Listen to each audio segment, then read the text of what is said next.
It's as effective as a prescription drug in relieving pain. Like, I wish I had just known this sooner. Hi guys, my name's Dr. Adina and I guess welcome to my YouTube channel. Here we're going to discuss all of the evidence-based ways that we can optimize female health and well-being. In particular, we're going to be focusing on holistic ways to manage PMS and period cramps. Side note, if you guys are from TikTok, I just want to say hi. Thank you so much for supporting me from like the bottom of my heart. I have so much planned for us. It's crazy. I've pretty much spent about the good part of a year now researching this stuff. Let it change your life like it's changed mine. Let it. That's all I have to say. I want this information to be available to as many people as it can get to. It's about democratizing women's health by sharing evidence-based ways in which we can holistically hack our cycles. Current measures aren't optimal and they don't work for everyone. Before we go on to discuss one of my favorite science-backed ways to manage period pains that I've actually been using for months now, it's really important we discuss what actually causes period pains. Period pains, or dysmenorrhea as we clinically call it, has two types. It's easier to start with the second type than it is the first. I promise it will make sense. Secondary dysmenorrhea is when there's a clear cause for your period pains. There's underlying pelvic pathology that's causing your pain. Examples of this could be endometriosis, pelvic inflammatory disease, fibroids, adenomyosis, the list goes on. The most important thing is that there's a reason for your period cramps. As in primary dysmenorrhea, there's actually no clear cause that's found. The doctor could send you for an ultrasound scan or you could have a blood test done. All of the investigations essentially completely normal. In summary, everything's normal clinically, but you're still having the pain. How exactly does that even work? Given that there's no organic pathology that's causing primary dysmenorrhea, the way it works is by an increased level of two substances: prostaglandins and leukotrienes. They are inflammatory substances that lead to cramps. Just another side note, because apparently I'm the queen of side notes today. Whilst primary and secondary dysmenorrhea have two different causes, we symptomatically manage them the same. What that means is the causes are dealt with as necessary. However, in terms of symptom management, so the pain side of things is managed in both types in exactly the same way. What we go on to discuss is equally as applicable whether you have primary dysmenorrhea or secondary dysmenorrhea.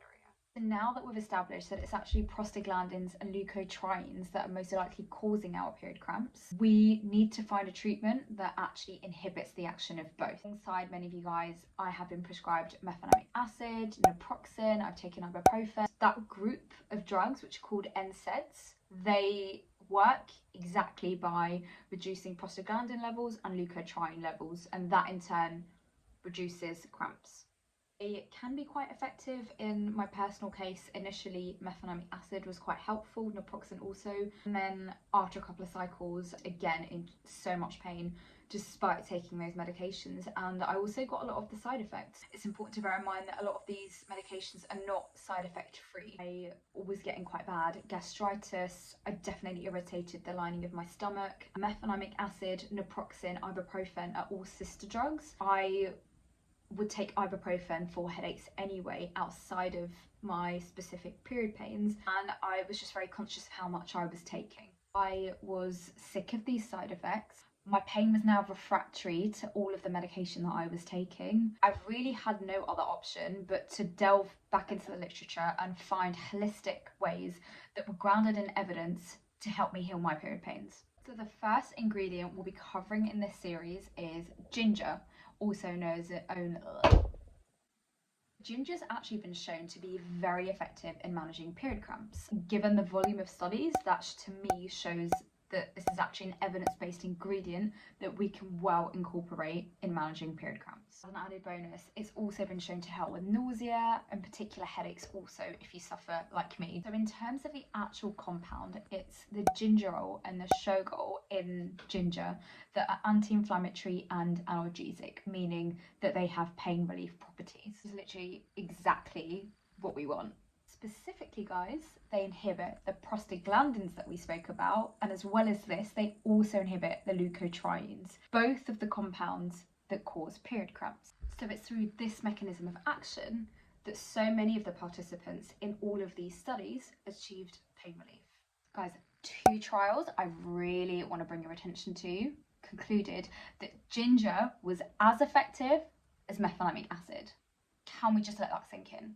It's as effective as a prescription drug in relieving pain. I wish someone had told me this, because it would have saved me time, health, everything. So it's a natural ingredient.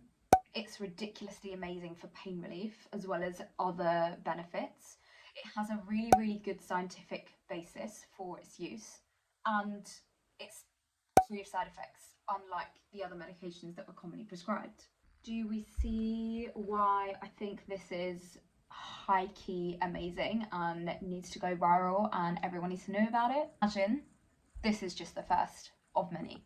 And now that we know that it's effective, how can we actually apply these findings to our life? The trials used anywhere between 750 milligrams per day to around 2 grams per day, about 2 to 3 days before the onset of menstruation up until day 3 of your period. A variety of different formulations were also used. So some used tea bags, some used fresh ginger, as well as other trials using an encapsulated form of ginger root powder. How I personally take it, a few days before my period, I will start to get dull cramps. That to me means I'm actually due for my period. And it's then that I will cut up a load of ginger and store it in my fridge. Around 2-3 days before I'm due, I will start to incorporate having ginger teas throughout my day. Typically have around 2 to 3 cups. I will have this fairly consistently up until day 2. Day 2 of my period is typically when my pain is just decently controlled. This for me has been an absolute game changer. I used to be the girl that was phoning in sick, that was just on the floor in tears because my period cramps were that bad. Like, couldn't even move. I'd pass out purely because of the pain.